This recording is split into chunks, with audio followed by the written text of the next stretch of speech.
All right. Ladies and gentlemen, my name is Dylan Knostman here with Calf Kick Sports, and I am joined once again by a very special guest for the second time, Niko Samsonidse, coming up against his fight against Edgar Delgado Jimenez at OKTAGON 67. First of all, thank you so much for joining me again. And how are you feeling, man? I know you just said you're feeling very relaxed right now, ready to go. So, yeah, how have things been? I'm feeling good. Like the camp was going good.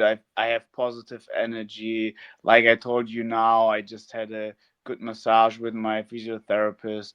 Feeling good starting into fight week right now, and I'm really looking forward for the fight. Yeah, will be a good one for sure. Yeah, absolutely. So, coming up, your last fight, a fantastic performance. My break. Sorry, I'll repeat that. I know I was breaking up a little bit. So, coming off your last fight, you had a fantastic performance at quite literally the biggest event in European history at OKTAGON 62, a submission over Daniel Torres in front of about 60,000 fans. Talk to me a little bit about that experience on your home soil in Germany. What was that like fighting at such a large event and getting the victory? Like it's pretty difficult to describe actually because like there were so many emotions involved. Mm-hmm. First of all, like you mentioned, the big stadium. Then for me, especially coming off a KO loss, fighting for the Mm-hmm. title, um, having an injury, and then coming back in front of so many people, in front of the German crowd, against a proper tough opponent, former KSW champion. Um, Mm-hmm.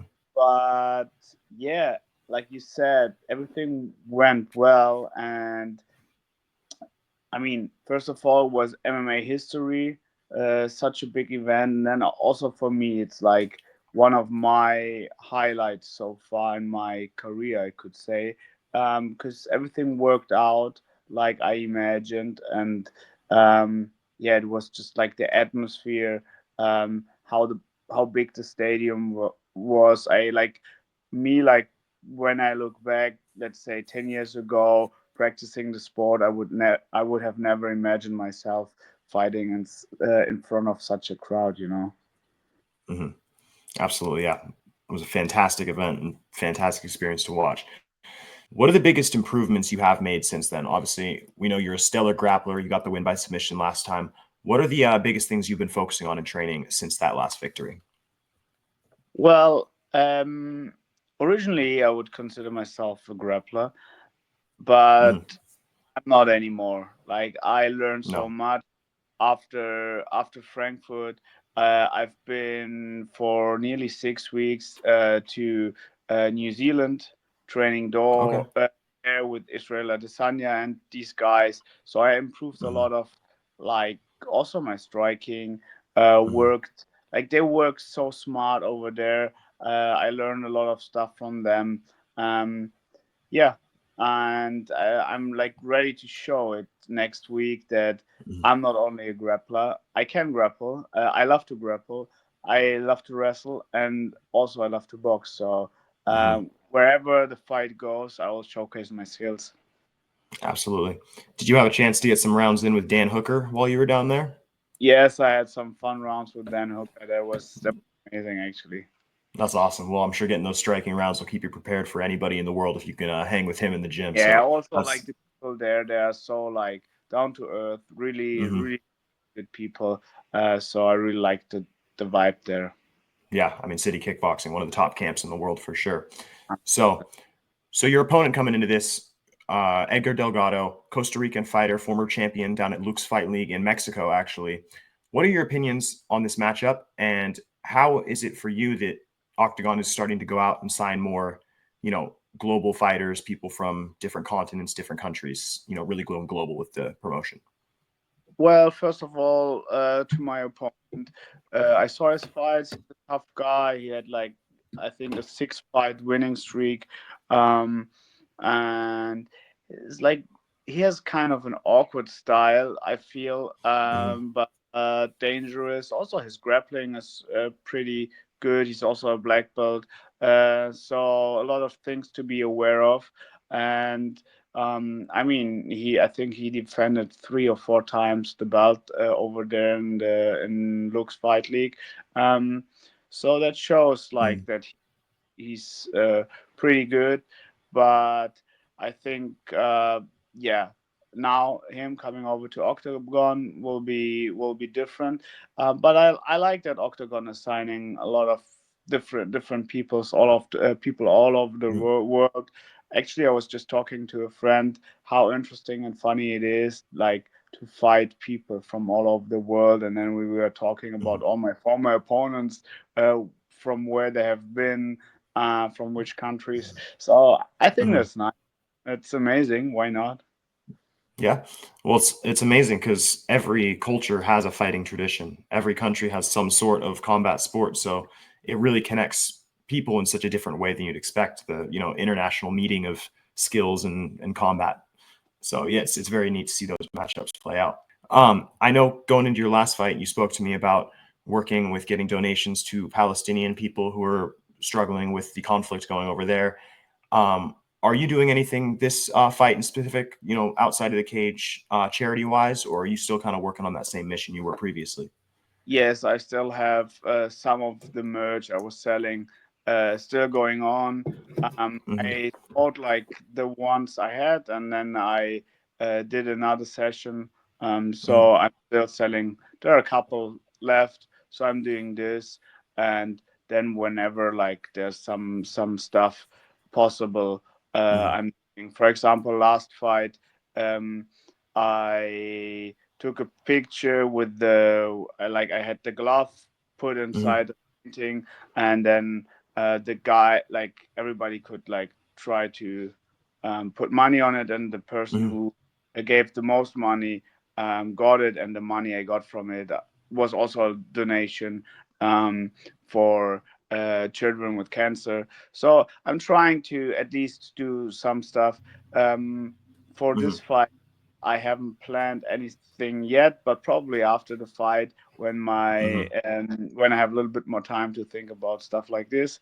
But yeah, there's always something going on, and yeah, I feel like we as a Hmm. fighter, we should at least try to to spread some good energy and to do some at least little good stuff. Yeah. Hmm. Yeah, use the platform for good in the best way you can.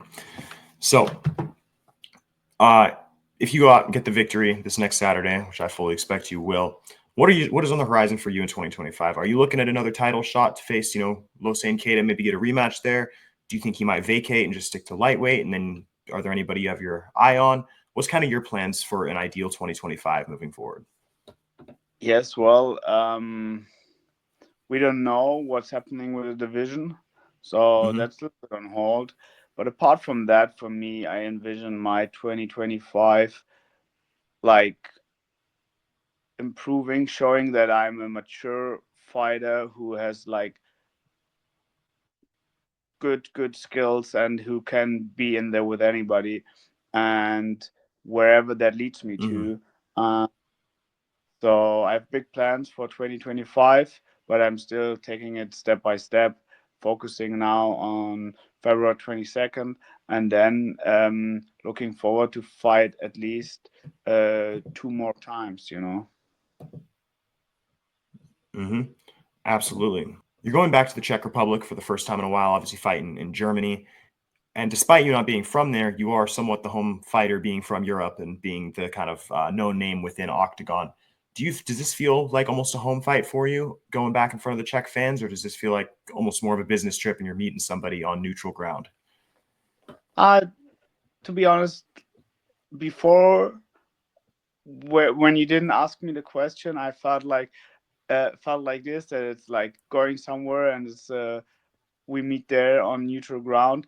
But you're right, actually, Mhm. because I've been Yeah. in Octagon for over 2 years. The people know me there. Mhm. Um, the Czech fans are really nice, really open.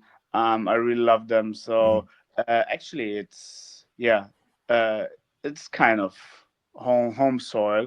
Um, it just feels Mhm. a little bit different.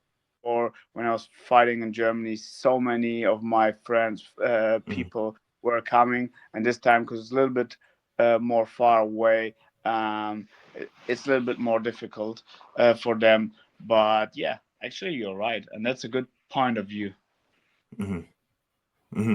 Yeah, especially, you know, as the European fighter with him coming from Mexico, coming from, you know, Costa Rica across the ocean, you know, I feel like you're really kind of on that home soil almost in a way, you know, with the continent. So, um, last but not least, do you have any specific training partners, coaches, sponsors, anybody you'd like to thank? Just like for thank you for your time for the interview, Mhm. first of all, and then thanks for everybody who's supporting me. Yeah, all the best, one love for you, and thanks to my coaches, Mhm. team, and yeah, family. Absolutely. One love. I can't wait to go see you perform next Saturday. Everybody tune in. Octagon.tv, RTL Plus, February 22nd, Trinek in Czech Republic. It's going to be a fantastic matchup. Niko Samsonidse versus Edgar Delgado. And thank you so much once again for taking the time, and best of luck next Saturday. Thank you, all the best.